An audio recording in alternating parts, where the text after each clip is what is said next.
and Mrs. Brown first met Paddington on a railway platform. In fact, that was how he came to have such an unusual name for a bear, because Paddington was the name of the station.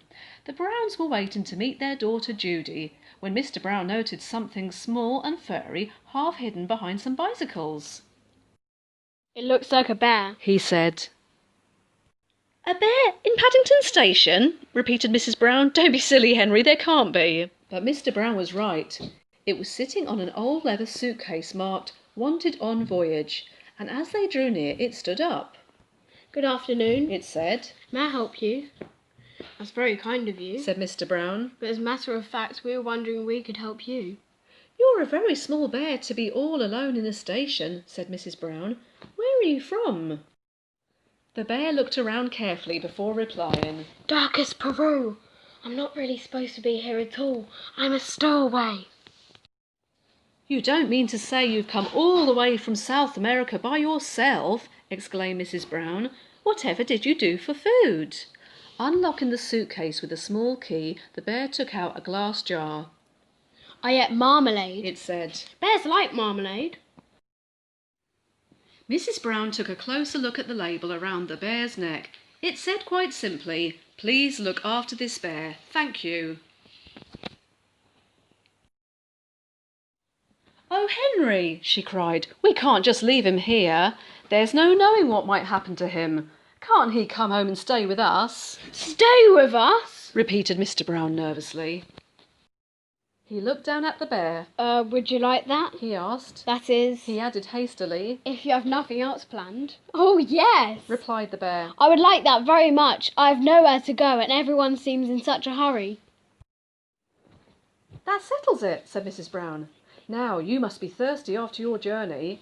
Mr. Brown will buy you a nice cup of tea while I go and meet our daughter Judy." "But Mary," said Mr. Brown. "we don't even know his name." Mrs. Brown thought for a moment. "I know," she said. "We can call him Paddington, after the station." "Paddington?" The bear tested it several times to make sure. "It sounds very important. Follow me, Paddington. I'll take you to the restaurant." Paddington had never been inside a restaurant before, and he was very excited when he saw what Mr. Brown had bought him. He was so hungry and thirsty he didn't know which to do first, eat or drink. "I think I'll try both at the same time if you don't mind," he announced. Without waiting for a reply, he climbed up onto the table and promptly stepped on a large cream and jam cake. Mr. Brown stared out of the window, pretending he had tea with a bear in Paddington Station every day of his life.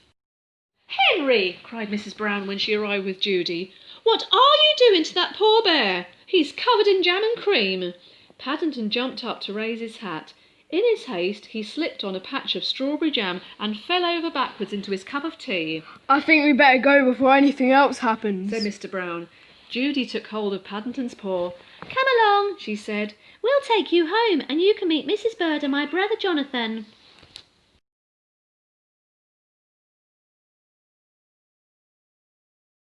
Mr. Brown led the way to a waiting taxi. "Number 32 Windsor Gardens, please," he said.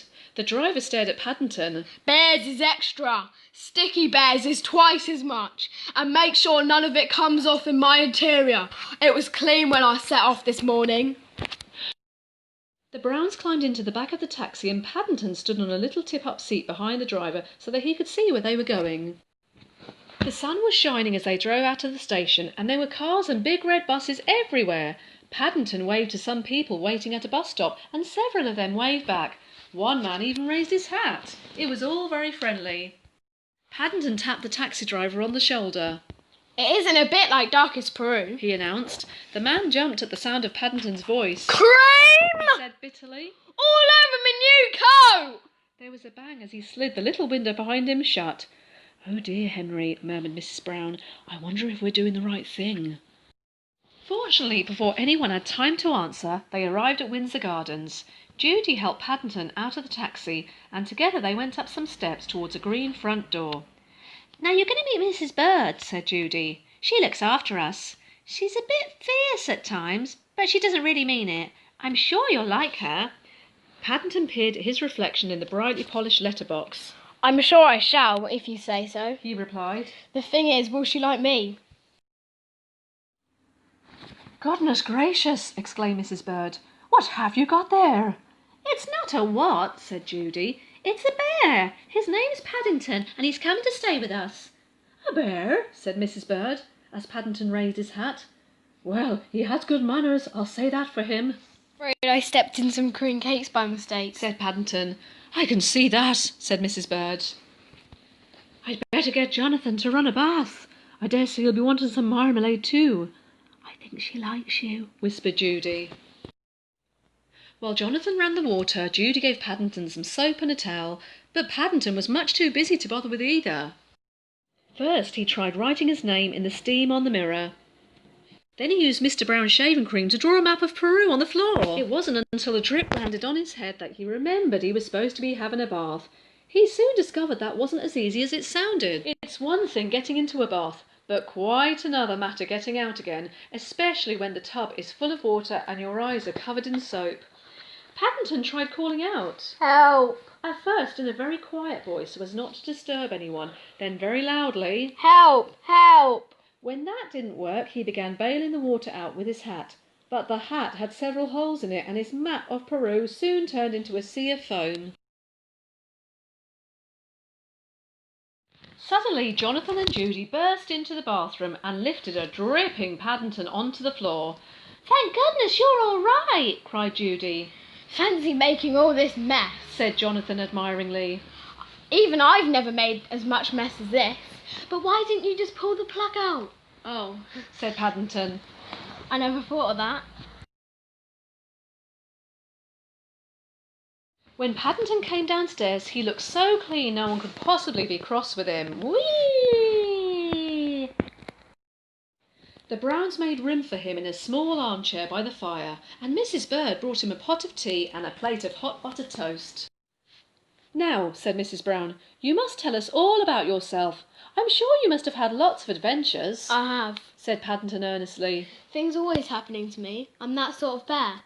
He settled back in his armchair and stretched out his toes towards the fire. I was brought up with my Aunt Lucy in darkest Peru, he began. But then she had to go in a home for retired bears in Lima. He closed his eyes thoughtfully, and a hush fell over the room as everyone waited expectantly. After a while, when nothing happened, they began to get restless.